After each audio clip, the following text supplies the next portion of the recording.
Deadline by Crutcher. Chapter 4, Early September. Little Wolf, how are you doing this? Coach has called me into his office after practice. This place is a trip through Trout athletic history. There's a framed picture on the wall of Coach and Boomer, Sooner's dad. Man, one look at that guy and you know why Sooner doesn't have siblings. This guy eats his young. That year's quarterback stands between them, for which Coach looks plenty happy. The Idaho State Championship trophy for the 2-mile run sits on a table just below that picture. Then there are a few years missing, followed by paraphernalia highlighting some event in football or track for each year Coach has been back. To the untrained eye, it might look like the storeroom in the back of a sporting goods store, but my eyes trace these walls with reverence. Nobody I know loves what he does more than Coach Lou Banks. How am I doing what?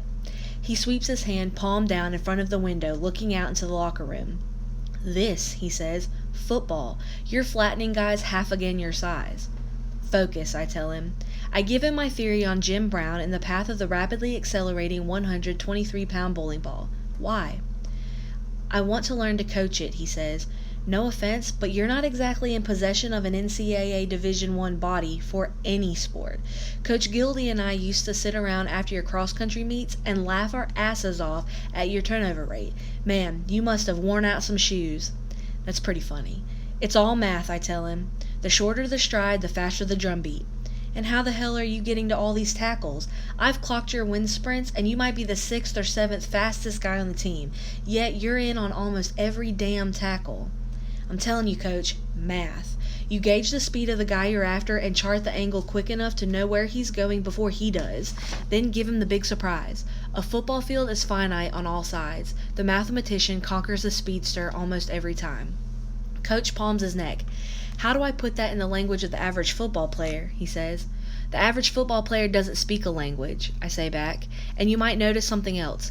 I may be the 6th or 7th fastest wind sprinter at the beginning, but clock me toward the end. Coach looks wistful. I played like you once. Maybe not as smart, but as hard. It's good to have you, Ben. Plus, you keep your brother level-headed. He's quiet a moment. Listen, buddy, these first weeks you're looking tough enough to start. But like you said, you got guys who've been busting their butts for 3 years, waiting for that starting spot. Give it to them. Most times I won't be the difference between a win and a loss. When I am, put me in. Otherwise, I'm fine with special teams. I don't want to sound like some kind of saint or something, but if this disease takes me out in mid-season and they're counting on me, it could be hard to fix. In no way do I want anyone hating me for taking his spot. I probably won't be around long enough to fix that. It's good to drum up a little contempt for the guy running ahead of you on the cross-country team because you both get to run anyway, but you don't want disharmony with your buds on the gridiron. Coach pops me on top of the head. You're a good man. How's the old pickup running? Running good, I tell him, and I'm getting ready to christen her. Feel free to keep it to yourself when you do, he says. I said before, Coach has long felt like a second dad to me. Coming on to Christmas of Cody's and my 8th grade year, the world was right. Mom was on her meds, we had 3 feet of snow, it was clear and cloudless and colder than a well-digger's butt in the Klondike, as Dad put it, casting the valley and mountains in heart-stopping postcard beauty. A great hunting season augmented Dad's mail and freight business, and Cody and I brought in extra money of our own, shoveling sidewalks and pushing cars out of ditches. You couldn't have crammed one more present under our tree. Then, around December 20th, Mom flushed her medication down the toilet, and on the 24th, downed close to a 5th of Jim Beam whiskey and turned Christmas Eve into Halloween. The crazy chemical unbalance she achieved would have sent Freddy Krueger running for cover. My mother's shrill, rageful voice echoed through the neighborhood as Coach pulled up to let Cody and me out after caroling up at the county hospital, and through the window we saw the living room filled with smoke. Coach ran inside to find Dad pinning Mom to the couch and a smoking, water-soaked pile of ashes beneath the tree. Dad had got to her as the fire started up the tree and kept us off the next night's evening news. Coach took Cody and me to his place. We didn't get any presents that year, but we skied and snowmobiled all Christmas Day with Coach before settling down in his tiny dining room for one of the worst turkey dinners I have had the pleasure of choking down. Since then, he's been our go-to guy when the shitstorm starts. Coach probably could have gone anywhere and done anything he wanted, but he came back home. Trout High School stands on the same ground it stood on when he went here more than 25 years ago, though it's been remodeled. Hidden on the south side of the building, there's a tree with a plaque set in concrete near the trunk. It says, "In memory of Becky Sanders." Everyone knows Becky was Coach's girlfriend. She died in that awful accident at the river bridge south of town. Coach had been the scourge of the school that year after he stomped off the football field when his racist coach had ordered an illegal hit on a black player from another school, the only black player in the league, and Sooner's dad did the dirty deed. That ended Coach's football career. By his own account, he wasn't a particularly talented football player, so he turned himself, on guts alone, into a better small college distance runner than his talent should have allowed. Football was his first love, after Becky, and I think he came back here to get the bad taste out of his mouth from that last year. And he stayed. Now that I know I'm on my way out, I'm worried that he likes me so much, with a dead girlfriend in his history. If we win it this year, it will be because of my brother. Physically, he's got it all. We run a single wing, which is like pre-Pleistocene and never seen an 11-man, but it's perfect for a quarterback who's as good a runner as he is a passer, and that's my brother. Even with his dyslexic defensive reading skills, he's almost impossible to corner because of his speed and quick release. He's upchuck scared before every game, dead sure the other team will figure out he's fooling the world, but the second the kickoff whistle blows, he transforms into a football machine. God, I love to watch him play. One thing about attending a high school with fewer than 100 students is you're offered one teacher for each subject, and if you don't get along with him or her, suck it up. It's worse with a required course because, well, it's required. I'm pretty sure teachers sit in the teacher's lounge with the same lament about us, but at least they're getting paid. First period of the first day of school, I realize if I'm going to maximize my education this year, I'd better take control. Mr. Lambier, our U.S. government current events teacher, underlines that idea for me in spades. As a junior, I took U.S. history from him and dutifully wrote down everything he said, regurgitated it on tests, and walked away with an A. Since then, however, I've begun reading Lies My Teacher Told Me by James W. Lowen, which tells how the 12 most popular high school history texts are way more interested in making us love our country and revere all the famous historical dudes than they are in getting the facts right. As near as I can tell, Lambier told every lie in the book and added some whoppers of his own. So I'm figuring what's true for history may also be true for government. You may as well all know I'm conservative and proud of it, he says. Damn proud of it, in fact. I don't doubt him. He looks plenty proud. Best you know where your information is coming from, he goes on, and though I'm conservative, I'm also open-minded to others' ideas. So feel free to disagree with any political thing I say, but be ready to defend your position, and I'll warn you I was considered a pretty darned good debater in college. Lambier's hard to take, wears a suede jacket with those leather patches on the elbows, khakis, a sweater vest, and brown loafers. The man is dapper, and though he says he welcomes political debate, he's known to get pretty surly when he doesn't bring you around to his position, which should make him fun to mess with. We sit in traditional rows in his room, and he loves to walk up and down the aisles with a rubber-tipped pointer as he lectures or asks questions. Lambier is the guy who, by his very existence, taught me the meaning of pontificate. We'll cover the structure and meaning of the Constitution in a matter of weeks, he says, so we can put it in today's context. I'm interested in relevance. He goes on to make clear what a miraculous document our Constitution is, how it has stood the test of time with relatively few changes, amendments, over its more than 200 years in existence. Did you know the framers recommended we revisit the Constitution about every 20 years? I ask. Excuse me? Yeah, they knew things change, that the Constitution could get stale in the face of progress. Lambier takes a deep breath. We'll get to questions and discussions later, Mr. Wolfe. He turns back to his notes. The Bill of Rights, the first 10 amendments to our Constitution, is the perfect example of laws that stand up in any age. He raises his eyebrows at me. I raise my hand at him. Mr. Wolfe, I said, I know, but what about the right to bear arms? What about it? Do you think the framers of the Constitution knew that amendment would put semi-automatic weapons in the hands of teenagers like my brother, intent on blowing away their classmates? Cody points a cocked finger at me. Sooner Cowan says, Jesus, Wolf, right to bear arms just means everyone can have a gun. Lambier ignores him. Sooner's not exactly the guy you want on your side when trying to make an intellectual point. Do you believe the Second Amendment to be a bad one, Mr. Wolfe? It was meant to arm a well-regulated militia, I say. I think it needs to be more exclusive. If we take away one person's right to own a certain gun, he says, where does it end? Have you read Outgunned by Brown and Abel? I ask. This reading binge is turning me into a force to be dealt with. That's a liberally biased piece of... That book has an agenda, he says. It's an outright attack on the National Rifle Association. I start to answer, but he says, hold that thought. We'll come back to this. Let's back up one amendment, I say. Do you subscribe to the concept of separation of church and state? I say subscribe to. Whew, I might have to get leather patches on the elbows of my jacket. First, I'd have to get a jacket. Yes, I do, but I also know that our nation was founded by Christians as a Christian nation, so that concept bears qualification. Actually, the fact that we were founded by mostly Christians is probably a reason to make sure we enforce that separation, I say. That keeps laws fair if we like to try to hedge to the Christian side of things. Mr. Wolf, what have you been reading? Just a bunch of subversive stuff, I say. Dallas Suzuki says, remind me to get his reading list. I am speechless. I'd walk proud and erect through gunfire for Dallas Suzuki's grocery list.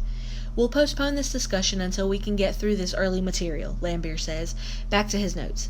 In addition to the Bill of Rights, I say, did you know that under God wasn't part of the Pledge of Allegiance until the early 1950s? Mr. Wolf! It is clear I have begun my quest for truth in constitutional education with a little too much zeal, so I zip it for the rest of the period in order to finish it in class instead of in the office. First game of the year against Meadows Valley, Cody is en fuego. Sooner Cowens, the aforementioned son of Kong, runs the opening kickoff back to their 10, broken loose by a bullet block from Trout's own 123-pound helmet with legs, and Cody fires a perfect rollout pass to Andy Evans on a down and out to the corner of the end zone. We're ahead by one touchdown with 20 seconds gone in the first quarter, and that's as close as Meadows gets. Cody throws for 3 more, Sooner runs for 2, and our sophomores play nearly the entire fourth quarter. I play on all special teams, which in this case is mostly our kickoffs and their punts, so I'm in on about 1 play in 4. By mid-second quarter, I have a little cult following of impossible dreamers in the stands, and I'm thinking this change of career direction was a great idea. Even their coach comes over after the game to ask what spaceship I rode down on.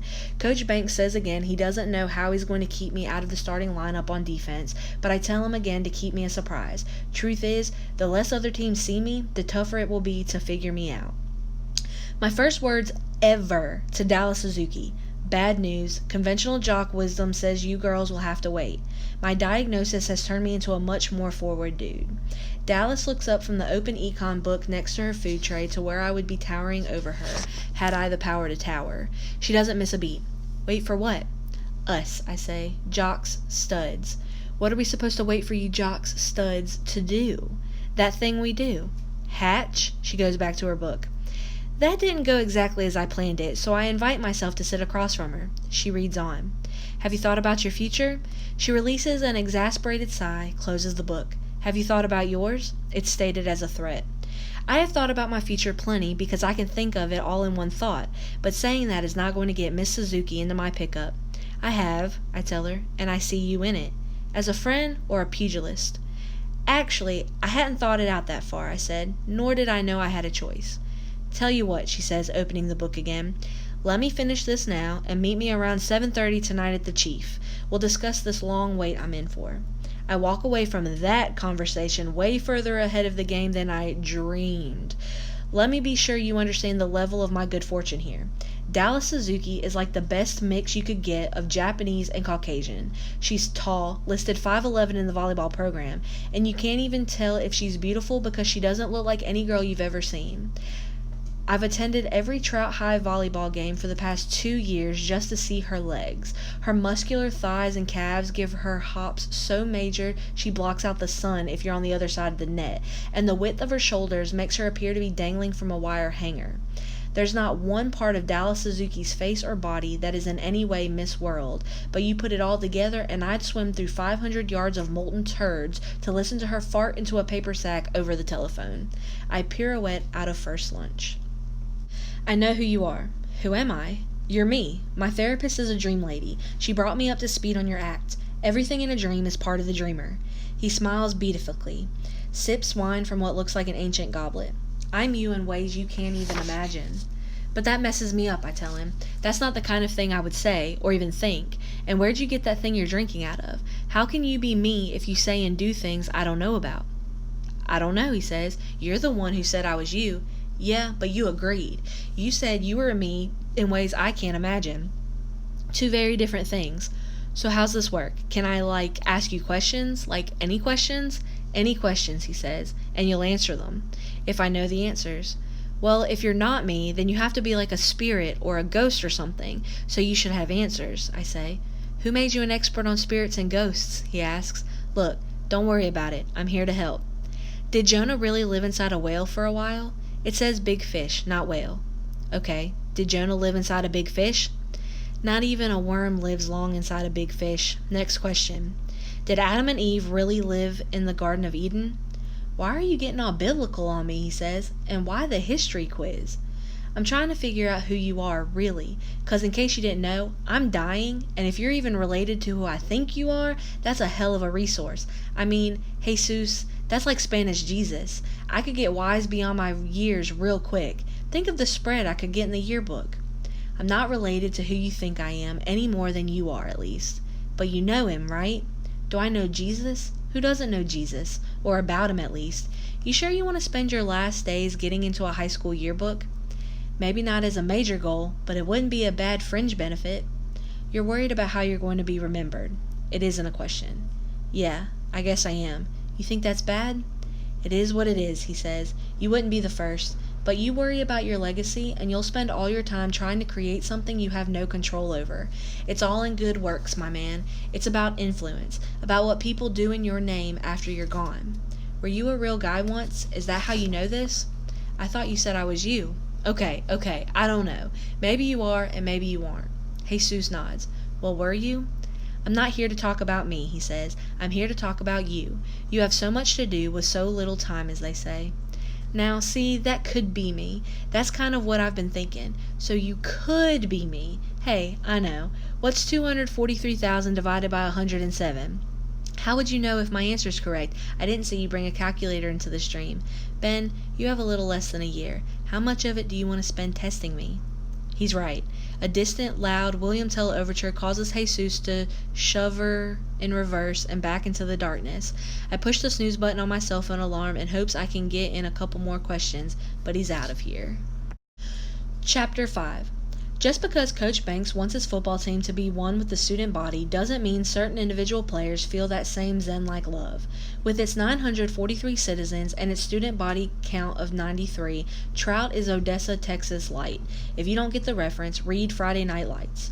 Read Friday Night Lights anyway. It's hella good. Then watch the movie. Anyway, suffice it to know there are guys in this town who remember the 1965 state 8-man championship as the greatest day of their lives.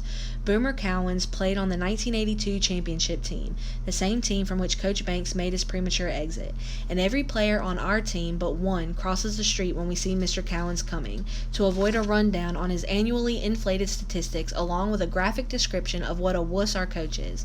Mr. Cowens stayed in Trout after high school in an attempt to clear-cut the trees from every mountain within 2 days' drive. He and his compatriots logged themselves out of a job, and now he works for the county as a heavy machinery mechanic and advises each new generation of Trout Cougars on the best illegal ways to separate an opposing player from his spleen. His son, Sooner, the one guy who doesn't cross the street when he sees him coming, does not exactly adhere to Coach Banks's vision of one school, one team. He doesn't even see the other football players as part of his team most of the time. This isn't a case of the apple not falling far from the tree. The apple didn't fall. He won't mess with my brother because Cody's the guy who does or doesn't hand him the ball, but anyone else is fair game. Sooner operates below Coach Banks's radar most of the time, but if you don't have at least 3 tattoos of dragons or sharp objects or motorcycle shit, you don't want to get caught alone in the men's can with him. He's fast and he's fearless, been whacked by his daddy harder than any football player in the league could hit him, and even though I have nothing to lose in the long run, he's the one guy I cringe before hitting. His thighs are made of steel strands and he runs high knee, so if you don't hit him just right, he'll realign your skeleton. Because he's our kick return specialist and I play special teams, I get him full speed every practice. But every shot I get, I take. The ugliest sound in my life is his laugh when those that I take bounce off him. My brother throws his duffel bag into the back of the Gray Ghost, which is what Coach christened his pickup before it was mine, and hops in shotgun. Take me home, little big bro. We'll get something to eat and go over this week's defenses. The scouting team was killing me today. I was playing on the scouting team, the team that plays the next opponent's defense against the first string, and watched my brother's eyes as he looked at one wrong cue after another. There are 2 guys to watch on their defense, I tell him, and you had your eyes on the other 6 10 times out of 10. You'd better get your broken field running down if you're going to play it that way. We'll go over it tonight, he says. Okay, but late, I say back. Say 10. Before I can tell him I'm spending quality time with Dallas Suzuki, I catch a glimpse of the shadowy form I know is Rudy McCoy sliding through a doorway in the alley behind Trout Auto, and I hit the brakes. I put it in neutral, snatch a package from the jockey box, and tell my brother to take the pickup on home. I'll be there in a half hour. What the hell are you doing? Nothing, just do as you're told. I laugh and punch his arm. The joke is that I'm the little older brother who always tells him what to do. I step out as he slides into the driver's seat and the pickup roars away. Once in the alley, I knock lightly on the side door to the garage. No answer. I walk around front and peer in through the plate glass windows. Rudy moves to the dark of the repair shop behind the showroom. I rap on the glass. He stops. I can't see if he's looking at me, but I point toward myself and make a half circle, signaling I'm going around to the side, which I do. I knock again, louder, nothing. I pound. What do you want? In, I say. Well, for. Let me in and I'll tell you. It's Ben Wolf. Who? Ben Wolf. You know, the car wash kid. So what do you want? In! The door opens and I step just outside the dimly lit garage. A single bulb burns in a small room off to the right. Rudy's room. You gonna invite me in? I ask. Hell no, I'm not gonna invite you in. What do you want? What are you doing here? You ain't washing cars this late in the day. His voice carries its familiar alcohol-soaked slur. Rudy cleans up after hours. I don't see him much when I work, but he's lived in this little room since I can remember. We've said hello a time or two, but he always slinks away. No one talks with him much because he keeps a vampire's hours, cleaning and performing light maintenance while the rest of Trout sleeps. When he does come out in the light of day, he moves around town like a ghost. People walk past him without noticing. He asks again what I'm doing here. I brought supplements. He stares, swaying almost imperceptibly. Supplements, he says. Supplements, I say again. To what? Your dinner. You've been looking peaked lately, Rudy. All pale and shit. Here. I extend the paper sack toward him. I separated them into little plastic bags. Take all the pills in one bag every day, right about when you eat. You'll feel better. I feel fine, and all pale and shit is how I'm supposed to look. Just try it, I tell him. Get out of here. He says it with little force. I'm supposed to be like this. I'm the town drunk. There's something about this guy. He does his job around Trout Auto, and he doesn't have a family, so he's not hurting anyone staying semi-embalmed. But I'm supposed to be like this, I'm the town drunk, is funny, actually. And on the few occasions I've heard him talk before, that's kind of standard. Since Jesus asked me what I wanted to do at this time, I've decided a little time with the least of my brethren might look good on my celestial resume, and Rudy sure qualifies there. Look, you're a good kid. Maybe you're a good kid, Rudy says, so leave your mini pharmacy on the bench and go home to your mama. I set my individually wrapped nutrition baggies out on the workbench. One a day, I tell him again, and head out. Got to plant the seed. And if you want to keep bringing nutrients, he says, as I reach for the doorknob, bring something to wash them down with. Dad says the Chief looks exactly the way it did more than 20 years ago when he was in high school. Counter the length of one side, booths down the other, tables in the middle. There's a back room for banquets and wedding receptions. The 6-foot profile of an Indian chief's head outlined in neon flickers just above the entrance, matching colors with the neon window sign that reads Eats. Doesn't even say food. Eats. The lights shine bright in the near-empty room, and on the jukebox, Emmylou Harris sings Sweet Dreams, low and scratchy and not quite like Patsy Cline did before her. The Chief brags on having one of the last 45 RPM record jukeboxes in the country. I live in Hick City. Dallas Suzuki sits in the far back booth dressed in jeans and a sleeveless blue and white Adidas shirt, scribbling furiously in a notebook. I stand near the entrance, watching, fantasizing about her to my quickening heartbeat. What do you want? Winona's voice whispers in my ear, besides her. Winona has been the waitress here long enough that she bought half ownership with tip money. Nothing. I want nothing besides her. I put an aphrodisiac in her water, she says. Little guys get horny, too. Little guys get horny, especially, I say back. Go sit. Got hot apple pie and ice cream coming. I cross the tile floor to Dallas's booth, nodding to Mr. and Mrs. Morgan, who eat here every night. Sooner Cowan sits alone at the counter eating a burger. Our eyes meet in the mirror, and he quickly looks back down at his plate. I think I see a slight swelling on the side of his face. I say, hey, Sooner, but he doesn't answer, and I don't push it. I stand by Dallas's booth. Hey. Hey, she says back, scribbling a few more words and closing her notebook. I didn't think you'd come. Her face scrunches. Like maybe you forgot or weren't serious? You thought I'd make a date at lunchtime and then forget by 7 o'clock? What kind of girls do you go out with? I'm hoping tall, multicultural ones with fetishes for diminutive dudes. I sit, then nod toward the notebook. So what's up? I'm doing a personality profile for the Coug. The Coug is our school newspaper. Anybody I know? Our student body numbers 93, Ben, she says. What do you think? Anybody I hate, then? Not unless you're filled with self-contempt, she says. Dallas Suzuki is doing a personality profile in the school newspaper about me. I'm instantly gratified and disappointed. I was hoping she met me tonight for reasons considerably more torrid than a personality profile. Dare to dream.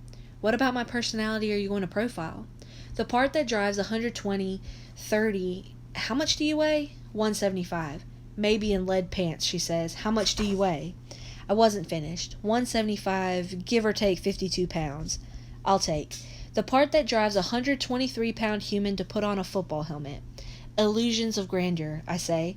I try to read her notebook upside down, hoping her diary is there, but all I see is a description of what I was wearing when I walked into the chief. It says I'm cute. Funny. Put this face on a stud hoss like my brother, and he's ruggedly handsome. On me, it's cute. But it says I'm cute. Illusions or delusions? Focus on grandeur. Ah, she writes. Coach Guildhaus said you were pretty much a lock for state and cross country this year. I guess. He seemed cool with me switching. Said a guy's gotta reach as high as he can. I still feel a little bit bad about leaving the team high and dry, but half of those guys are in my new mini fan club. I know. I interviewed a couple of them. They said they wished they had the huevos to do what you're doing. So, she says, with your imminent success as a runner, what made you decide to turn out for football? Dying makes you want to tell as much truth as you can, as much of the time as you can. There might be something at the gates to the next place requiring that. I used to run pass patterns for my brother until it was too dark to see. Then I'd watch him do his thing on the field, and I ached to play a heroic sport like that instead of one where you're used as filler in the back of the school newspaper, I say with uncharacteristic candor. So you turned out for football because you were jealous of your brother, she scribbles. You're going to take some heat for this. If you print it like that, I will. It's what you said. I said I ached to be a hero. When you watched your brother. How about I say you used to run by the field on your 6th or 7th training mile and look at all those bruisers grunting and sweating and trash-talking each other, and you picked up your pace and said, those guys don't know what pain is, so you turned out for football to show them. That could get me hurt. But I like it. Done. She stares at her notebook then. What's it like running around out there in the land of the giants? What do you mean? You guys have game tapes, right? You must have seen yourself on the field with those monsters. Even the little guys look big next to you. You look like a special effect. Hey, I was on the school paper last year. What kind of journalism is this? What about Ben Wolf the student? She says. The student? Well, you're not just some mindless super stud, right?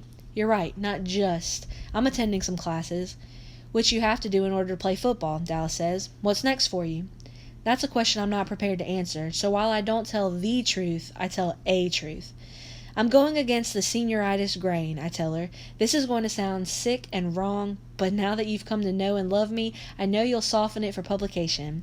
I'm going for it all this year. We're headed out into the world, and in case you haven't noticed, they're not preparing us. Dallas puts her pen down. You want to go off the record on this? I stare at her notebook.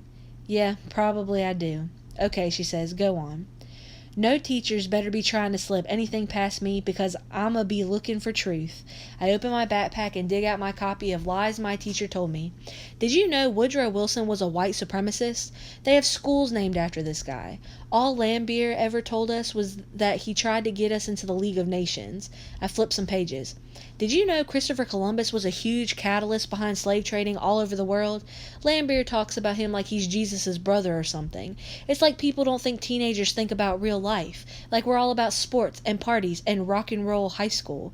No real synapses fire until the magical and arbitrary age of 21. Add Japanese concentration camps to that, Dallas says. I happen to know she's one of those students who has taken her education seriously from day one. A suspicious kind of person might think that's the reason I'm dropping this on her, but they would be only partially right. Yeah, no shit. Japanese concentration camps. Good old World War II. Well, I'll leave all this for another story, maybe one I write after final grades are turned in. I appreciate it. She picks up her pen and notebook again. Do you have a date for homecoming? You're putting my romantic status into this? God, no, she says, slamming the notebook shut. I'm asking you to homecoming. I'm going to need therapy after this. Chapter 6. That threw me for a loop. I heard your heart beating all the way here when she asked you to homecoming. I thought I recovered nicely. Perspective is important. Everything's relative, right? Jesus smiles. Never forget that. Man, I gotta tell you, when I got to spend 1 second with her, I hated that I'm short term. I kid around about her, but, did you see her? Did you listen to her? Feel what happened inside me? Of course you did. You're me. Or you're Jesus. Or, man, if I weren't dying, you'd be freaking me out. Never mind. Sheesh. I wish I'd known a long time ago she'd talk to me. Look at the time I wasted. What am I going to do about this? I vote you go to homecoming with her. Go to homecoming with her? Go to homecoming with her? Of course I'll go to homecoming with her. This is like getting your dying wish. It is my dying wish. Jesus says, you're speaking in tongues. You seem rattled today, Marla Dawson says after my third or fourth attempt to describe Dallas Suzuki's allure. Chart that, I tell her. This could be like a breakthrough. That's what Marla calls it when I say something worth writing down. She charts it. So far, she hasn't charted much. You think you're pretty funny, she says, but you are truly rattled. I may not be Sigmund Freud, but you would be well advised to talk about things like this in some detail. Marla is right. It's hard for me to talk about anything here without joking. She's said before that when I get so close to telling real truth, I use comedy as a shield. Hey, when you're walking around a high school so small, everyone not only knows everyone else, but might be related, and your younger brother, who looks exactly like you, only life-size, is a school super stud, and when you're dying, comedy is what you have. Don't get me wrong. I love it that Cody's a super stud. I just don't always like the comparisons. But Marla wants serious, and I should give her serious. She's not Freud, but she's plenty smart. New and scared, but smart. I know I have to get to the serious side soon, because shortly I'll be living on borrowed time. I try to return to the feelings I had sitting in the Chief with Dallas, because they were serious. I close my eyes and picture her. Did you ever have a feeling that you were connected to somebody? The minute you see them, or have some stupid little conversation where neither one of you said anything important, but... I open my eyes and see tears welling in hers. You have, I say. She clears her throat. I have. Who? She reaches for a Kleenex. It's like I kicked her in the gut. Keep talking. I'll save this for my therapist. Therapists have therapists? Whoa. And I'll bet those therapists have therapists too. I'm looking at infinity. She looks wounded, and I back way up. Sorry. She says, you felt a connection. Yeah, I've had my eye on Dallas Suzuki since she moved here, but she's, she could have maybe not any guy, but a whole bunch of them who are, I don't know. Don't sell yourself short, Marla says. I can't sell myself tall. Her eyes roll. What does it take to keep you focused? An answer to this dilemma? You have to stay focused so I know what the dilemma is, she says. Stay on task. I rise a few inches and sit back down hard. On task. I looked across that table, and Dallas was finishing up with some meaningless statistics about my life for her profile, but she had already asked me to homecoming, and I couldn't even hear. I just kept thinking of the night, of the dance. Coach always picks the toughest league game of the year for homecoming, and it'll be over, and we'll have won it, and I'll be all dressed up, and she'll be... Oh, man. How do you know you'll win? Because I'm going to homecoming with Dallas Suzuki, and I will not allow it to be on a loss. Anyway, have you ever been with someone, and even though you haven't been there before, it just seemed like something inside you was touching something inside her? Whoa again. That's exactly what it felt like. Dallas is like one of the toughest, smartest kids in our school, girl or boy, and she was being her same tough self. But there was this feeling like I knew her. That part had nothing to do with my loins, which were also stirring. At any rate, I started feeling this grief. Marla nods, which makes sense. How does it make sense? I just got to talk to her for the first time right then, and she asked me to homecoming. I should be happier than a pig in shit. But like you said before, I sit back. Yeah, I swear, sometimes I forget. I'm gonna feel bad anytime I get anything good, 'cause I have to give it up. You have to feel that way unless you do like you said, she says. Right. A day at a time. You told me to hold you to that. I'm holding you to it. And that's the way I'll do it. A day at a time. An hour if need be. A minute. Like I do football. One hit at a time. You think a guy my size could hit Sooner Cowens like I do if I thought about having to do it again? I heard 3 guys talking about the Horseshoe Bend game today, Coach says. We're huddled around him in the end zone near the end of practice. That's an extra 6 wind sprints. His whistle pierces the crisp air and we line up. As usual, we run until the third guy chucks up something special, and then know there are 6 more. Coach runs those last 3 beside us, hollering, "We don't play Horseshoe Bend this week. We don't play Horseshoe Bend this week. Who do we play this week?" A couple of guys grunt out, "Council." "Can't hear you," Coach hollers. "You owe me suicides at the end of these. Who do we play this week?" "Council." We're back at the starting line, the 6 extra wind sprints history. Suicides are normally a basketball drill. At the sound of the whistle, you sprint from the baseline to the first free throw line and back, then to the half-court line and back, then to the far free throw line and back, then to the far baseline and back. That's 1 suicide. On a football field, it's to the 25 and back, then the 50, then the 75, then 100, and back. In the end zone, Coach is the only one standing. "Guys, if we look ahead, somebody's going to come along and ambush us, sure as hell. Talent-wise, we should be able to spot Council a couple of touchdowns, but they run back 1 kickoff or a punt or hop on a fumble at the wrong time, then stuff us on defense, and that's wiped out. There's a reason the preseason pick to win the college national championship usually doesn't even make it to the game. They forget to see somebody coming who wants it worse than they do. Now, one more time. Who do we play this week? Council." We beat Council 28-7. Sooner stalks the Frosh and sophomores with a snapping towel in the locker room afterward, and even though they all got playing time, this is the most dangerous part of their day. Sooner's towel is a poisonous snake's tongue. Coach will halt it in a minute if he sees it, but Sooner is sneaky, and like I said, Coach's we are the world attitude isn't exactly his life philosophy. Sooner feels negligent anytime he walks out of a room and someone smaller than him isn't crying. My brother catches the tip of the towel in the backswing and jerks it out of Sooner's hand. Sooner whirls, ready to swing. "Nice game, Cowens," my brother says. "Took 2 or 3 of them there lumberjacks to pull you down every time. What do you think you were getting, a carry?" Sooner doesn't recognize my brother's spot-on imitation of him. Sooner forgets he was about to raise a 3-inch welt on some third-stringer's baby butt. "Had 183, he says. "You give me the ball 14 times. What is that?" "A hair over 13, my brother says. "Damn, man, MVP numbers." He looks at the side of Sooner's face, at the same bruise I saw in the Chief. "Looks like somebody popped you, man." Sooner touches his face. "Fuck you, Wolf." Cody smiles. "Man, you got bad taste." Sooner smiles. So does the kid who just avoided losing a piece of his ass. That's Cody. Smooth. "Let's get something to eat and you can start me on the Horseshoe Bend videos," Cody says as he throws his gear in back of the pickup after we shower. "It's Friday night," I say. "You get something to eat, and Dallas and I will get something to eat. There's a dance at the Legion Hall. You can have your choice of cheerleaders or girl jocks, except for one, and we'll do the videos tomorrow." What happened to "keep it in your pants until the end of the season"? Come on, Coach said that's just an expression his coach used. He meant stay focused, and I am focused, and you will be too as soon as I get you going on those videos. Horseshoe Bend is meat. When we get to the house, the front and back doors are open, and we hear the vacuum and old-time rock and roll spilling out of the open windows. Mom is on a tear. Dad's truck is gone, which means he's been here and is probably warning the folks at emergency to be ready. Cody grabs my shoulder as I start inside. "Let me take care of it," he says. "If you go in there, you'll be there all night, and Dallas will miss her shot at the greatest pint-sized lover of all time." I start toward the door anyway, and Cody wraps me up from behind playfully, but he isn't letting go. "You can't fix this, little bro. Every time you try, and every time you fail. She'll either wear herself out and come down, or she'll go to the hospital and come down. But your lifeguard act has no effect. We'll do the tapes tomorrow like you said. I'll catch up with you at the dance." I hate to admit it, but as much as I have the eagle eye on the field, Cody has it off.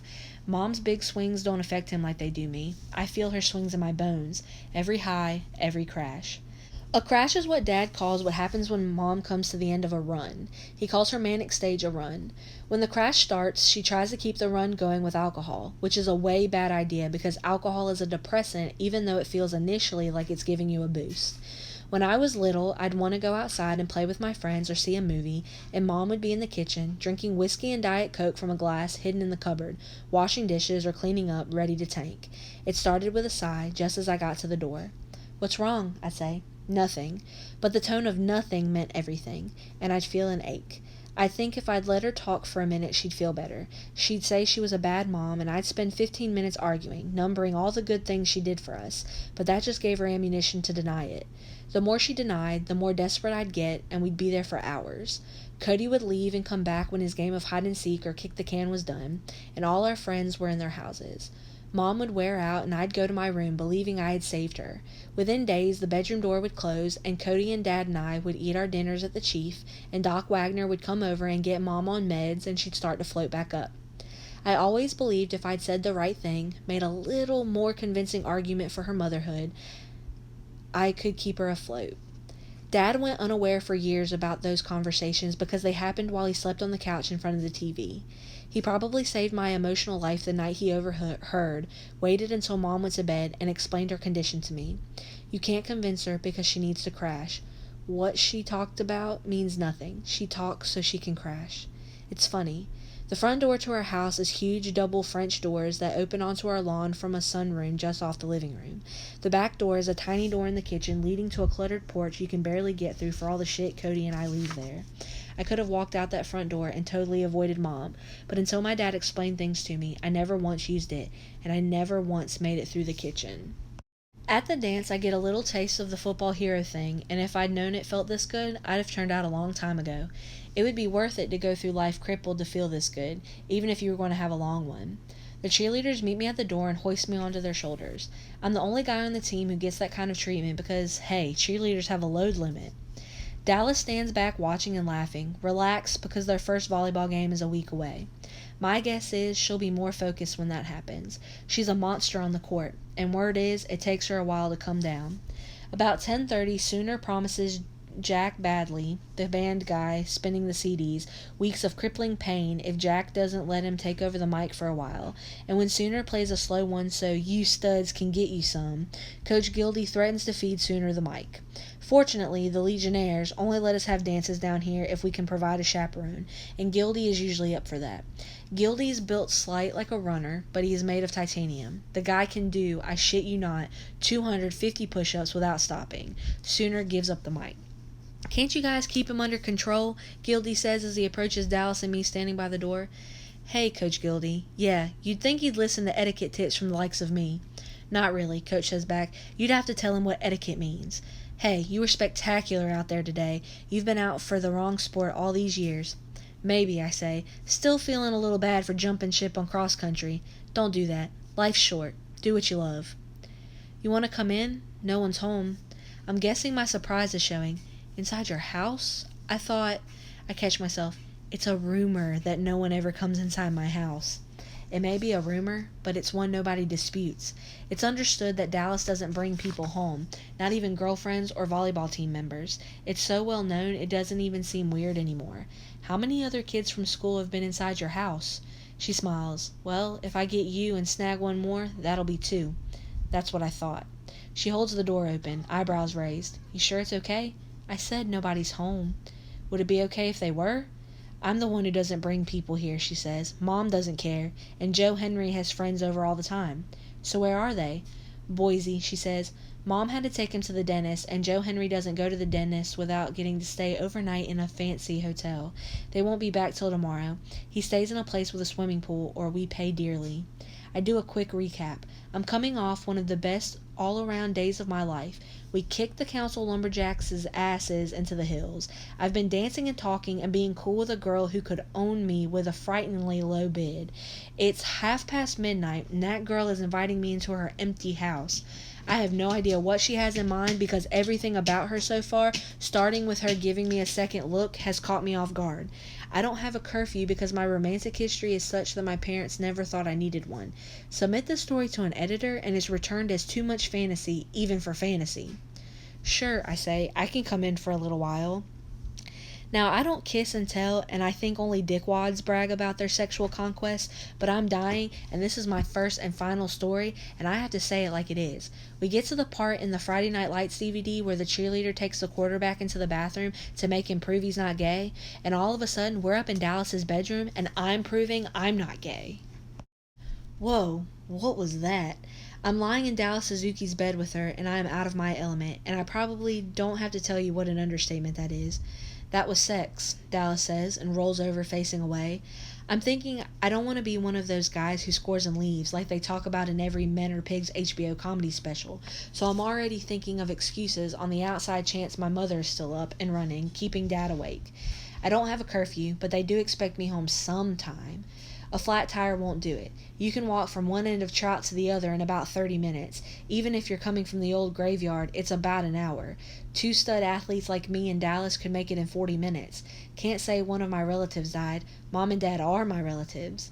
I'm working on a really stupid story about having had to drive Dallas to Boise because of some emergency her mother had. You'd better get your stuff and go, she says. What? Get your stuff and go. I'm not one of those guys who... She rolls over and smiles. I'm one of those girls who, she says, and tweaks me on my cheek. Go home or you're going to get in trouble. I'm sitting on the end of the bed pulling on my shoes. I'm not sure what I'm supposed to think. You're supposed to think you just had a really nice time, she says. Duh. I'd like it if I was supposed to think that you just had a really nice time too. You should think that too. Yeah? But what beyond that? Don't go there. She sits up, holding the sheet high with one hand and cupping my chin in the other. Hey, little wolf, she says. We're cool, okay? Now go home before your parents send the cops. It's after 2. I sit at the lake in my pickup, staring at the half moon reflecting off the water. I want to close my eyes and dream up Jesus, but that requires getting the other part of me out of the way, and so far, I can only do that in near dream state, and that requires bed. My mind skips like a flat rock sailed onto the glass-smooth surface of that lake. I can't tell if I'm closer to Dallas or further away. I wanted more response, wanted her to want me to stay. But if we are closer, then what? I mean, I'm like the worst kind of army brat or something, here for the year and then gone. Only I'm really gone.